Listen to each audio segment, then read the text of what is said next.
Okay, I'm standing in my neighbor's yard filming because I'm creepy like that. And what we're looking at is the final resting place of a cat named Ryan. Those butterflies light up at night in the fountain bucket. There's a fountain, there's a little wire cat in the rocks, and that's where he is. So now you know the story I'm about to tell you does not have a happy ending. If you want to turn off the video now, I don't blame you. So I moved here in this nice, quiet, simple neighborhood. Trees and sun, and oh, it's nice.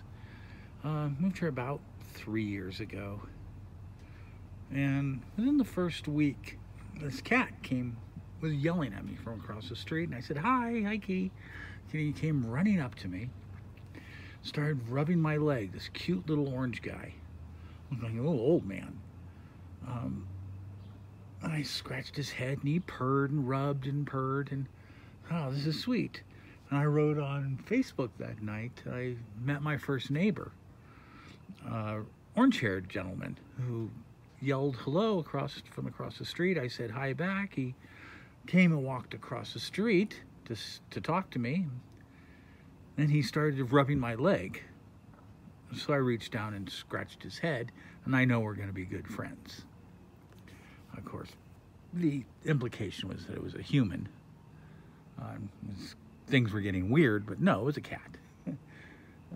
People laughed at that. Anyhow, so Ryan would come and visit a couple times. He'd just say hi. One time I remember I got in my car, I was ready to go somewhere, and Ryan just jumps in the car.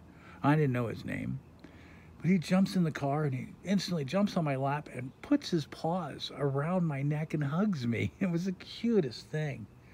And he just loved everyone. I met my neighbors, and I found out he's Ryan, and he's the neighborhood cat. He lived across the street, and he lived on my side of the street with two neighbors. It was really the one neighbor across the street. He was their cat. Their kids found this cat for dead. It had been attacked by a dog.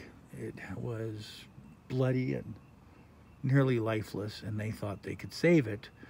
And the kids took it home, and they hid it in their closet. And the mom, but they were young kids, and they were giddy and weird and stuff. Mom knew something was up. She found the cat. So we got to take this to the hospital. And they take it to the hospital, and they saved the cat's life. Now, the cat never walked right after that dog attack. He had a notched ear. He got the crap beat out of him. But he lived. He should have been dead, and he lived. And he was an old man. They estimated his age at that time to be 15. About a year later, he's looking old and ragged and haggard. And everyone's saying, I'm thinking, this poor guy, he's a good cat, but he's an old man. And the neighbor on my side of the street ends up taking him to the vet. He has a thyroid condition. They give him some medication. Next time I see Ryan, this cat is running up trees, running along fences. It's amazing. He was a new cat. And like I say, he's just the neighborhood cat. Everyone knew him. Everyone loved him. You move into the neighborhood, he's coming up to greet you. That's how he was. Until I got the news about a year ago. Some jerk was speeding down the street, and they hit him and drove away. Killed him instantly. The cat went through hell a few times, and it was just it's kids play, and they hit the cat.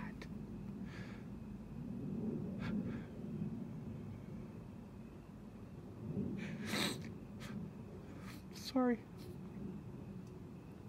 So, I was getting ready for the flea market when I got the story. It's been a year, but I haven't actually told it, so.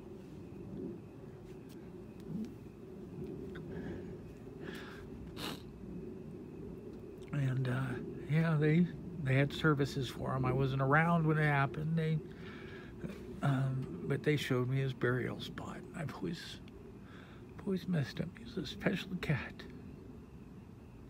Anyways, that's the story of Ryan, a neighborhood cat.